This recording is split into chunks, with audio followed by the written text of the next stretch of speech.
Good. The Hylos and the Rafaela. That's a lot of chase down. That's a lot of escapes. The Zaman Force, the speed boost that you could get from an Rafaela and a Hylos will help negate the slow coming out of the Harith Zaman Force, as well as the continuous stuns, little mini stuns that you're going to be getting from that Yuzong. So great last two picks here for Orange Louvre. But if we're going to look at it though, will they have enough damage? If they can bring it to the late game, yes. Yeah, that's the thing. It's really, this composition on the side of Orange Louvre is so item dependent. They really need to get a good flow in the early game. Now, if we move on over towards the flip side, again, it's JPL manning that Jawhead, and we've seen how effective he was during game number 1. Will we be seeing that same amount of pressure that JPL has in the jungle on the side of Orange Louvre Esports? We wouldn't know, but this is the final game of the series, the final game of the day, the final game to decide if revenge will finally be fulfilled by Orange Louvre Esports, or if EVOS SG would just breeze through the competition, just like what happened in their respective playoffs in MPL and MYSG. Now, it's gonna, in the beginning of the game, it's gonna be a question of who gets to land their crowd control first, Joker or JPL. Ejector versus that Law and Order of that Hylos.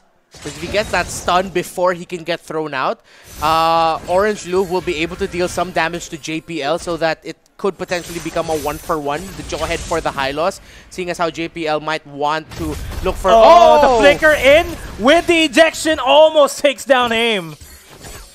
Good thing that JPL now realizes that, okay, as much as I love to throw the front line of Orange Louvre, it's going to be really pretty punishing if they decide to throw back, if he decides to throw back Joker, because Joker can, again, bring out the stun into any member of the backline. I'm looking at Aeon here, could be the focus for Orange Louvre.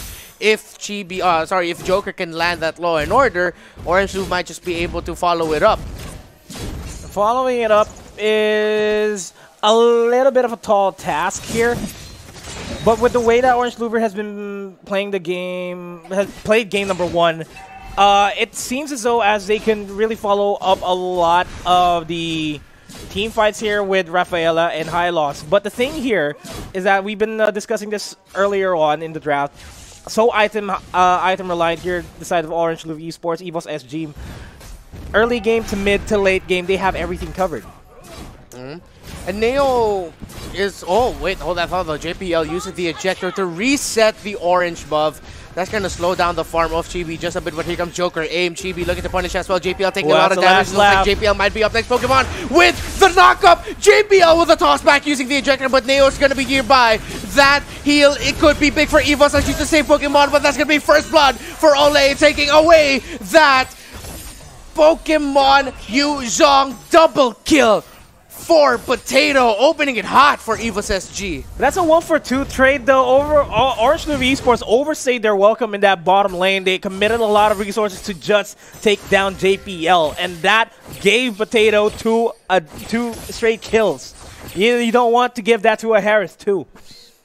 And this early on, yeah, it's going to be a taller order now for Neo to try to defend this bottom lane, as Potato and Pokemon can just work together to try to take this Farsa down as fast as possible. That's so that Orange Louvre lose control into the bottom lane. But now Aeon and JPL, though, have information as to where Chibi, Aim, and Joker are.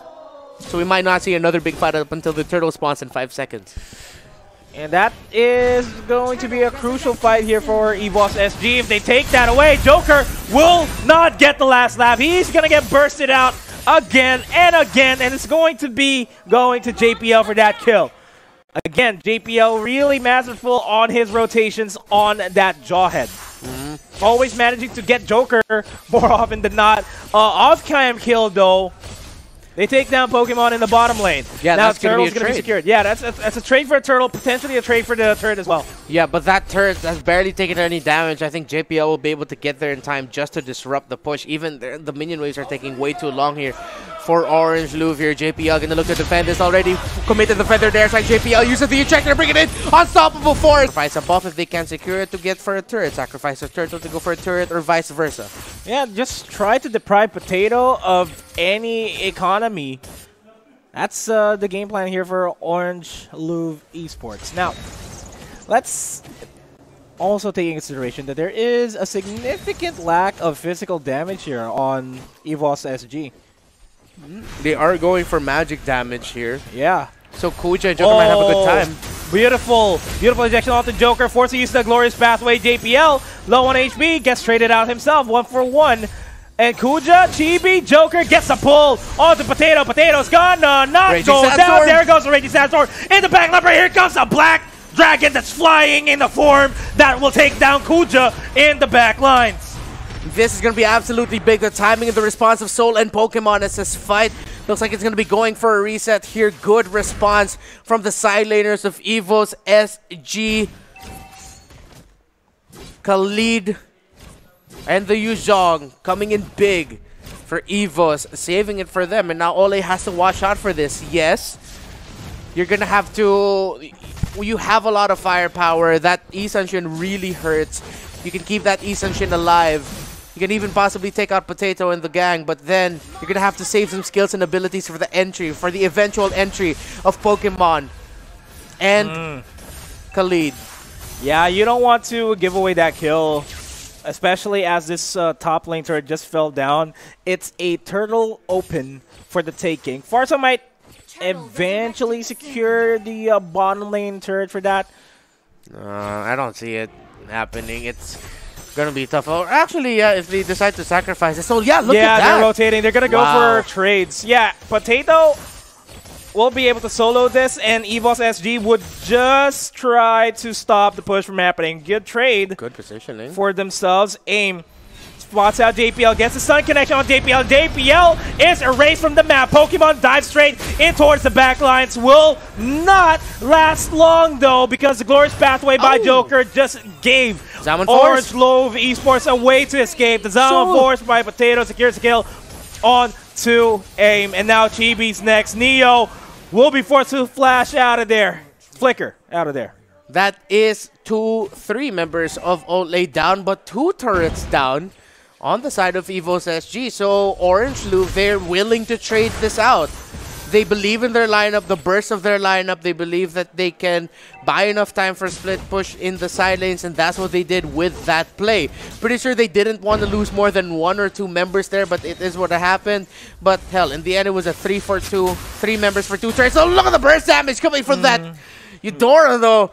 Joker brought down to 50. Joker has to regen here, or he's going to be a sacrificial lamb. He decides to recall, but EVOS is going to be nearby to potentially... Nope, they won't be able to steal this purple buff away. The timing just a little bit off for EVOS SG, thinking that they just started that purple buff and it was just about to end when they decided to enter. If we're looking at the macro side of things, it's EVOS SG really gaining a lot of map control as they get another map form of control onto Ruby. Joker forced to use the glorious pathway, but to what extent?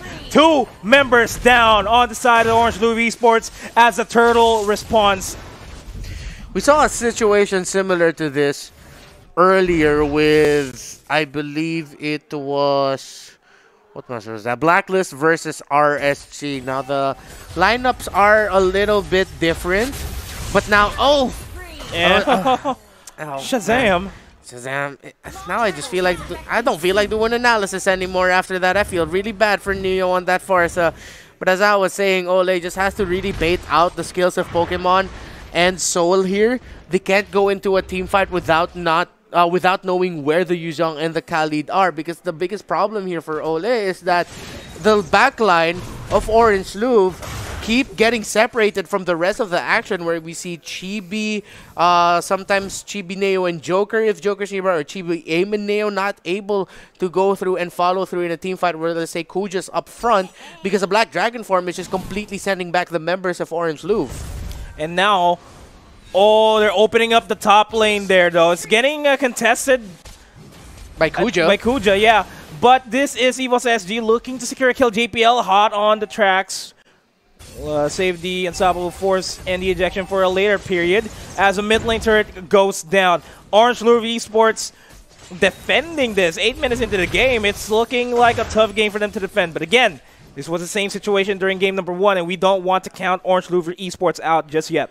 Yep. 1 don't run Wolf King, 1 I'm offended combination along with a feathered airstrike, along with that mountain shocker. That one big wombo combo could potentially just end the game for EVOS SG. But again, getting to that situation, getting to that dream-like state that Orange LOUVRE wants to get to is so hard because of just how well EVOS SG are positioning themselves in team fights, with literally Khalid and Yuzong coming in from different directions. You have the Harith dancing around. Aeon's just going to spam all the skills and immediately go back, only coming back to rejoin the fight once the skills are off cooldown.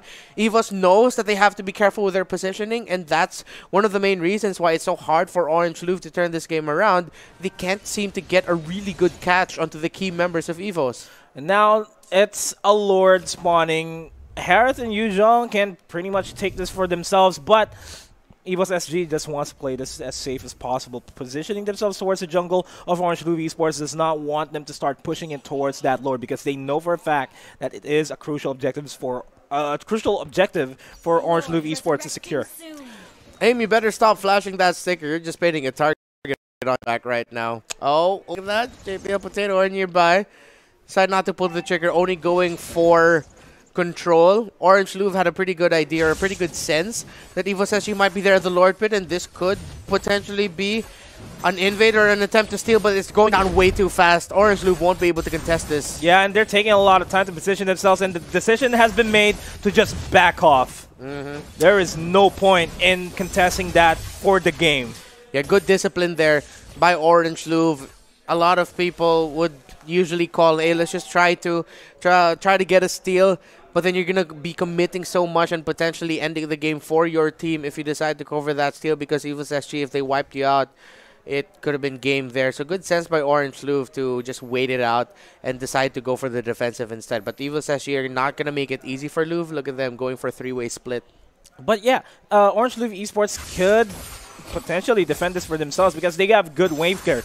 And when it comes to actually sieging the lane, the minions are what you have to focus on clearing first instead of the enemy heroes, because they give the turret a lot of damage. As I say that, good Joker ejector. Aim. Oh no, he got Shazammed by Eudora. This turret's gonna go down. Lord's pushing in towards the lane. Mountain Shocker being committed.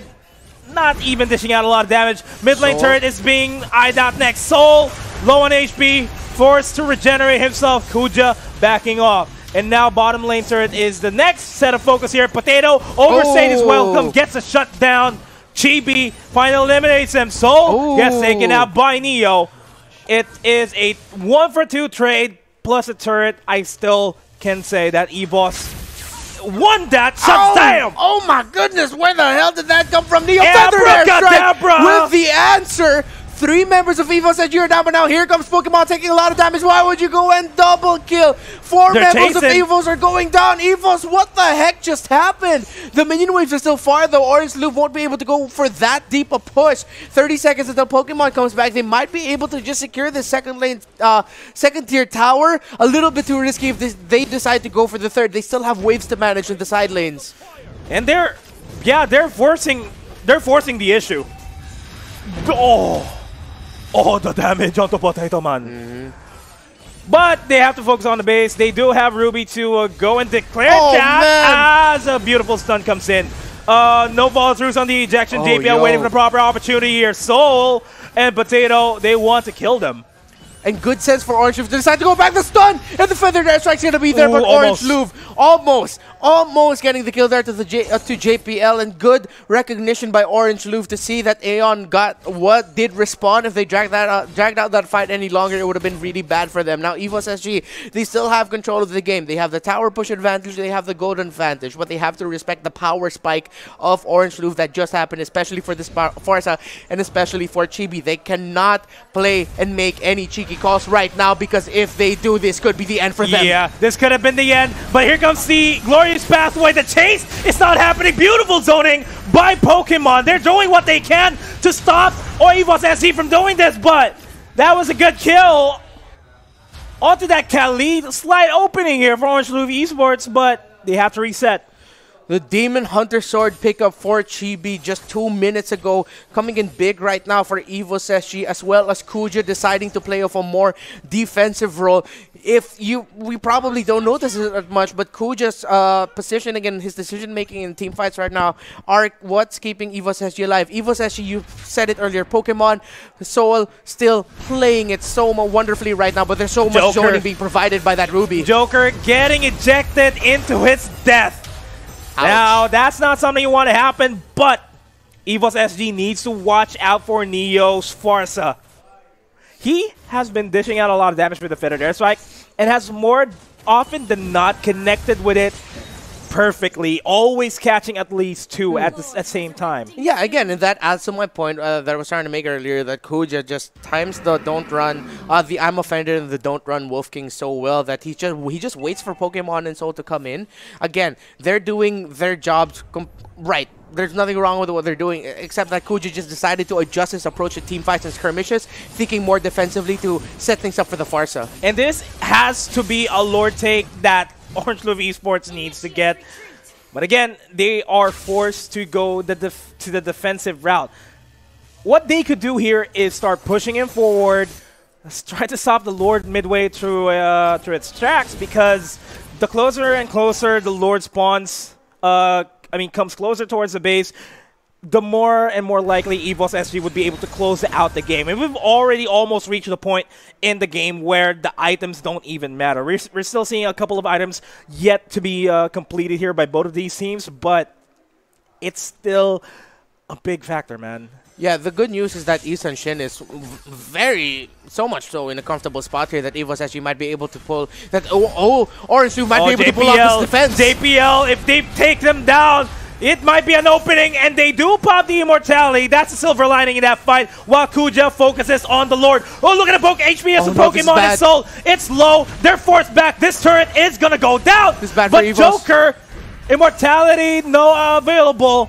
Mid lane turret is going to go down. Defensive lifetime is now on for Orange Louvre Esports as EVOS SD knocks on the door of the team that likes Orange for some reason, because Orange Louvre Esports is the team name here. Gets a stun, and gets electrocuted to his death. Kuja manages to terrain it out, but here comes JPL with the unstoppable force. 1-4-3 trade.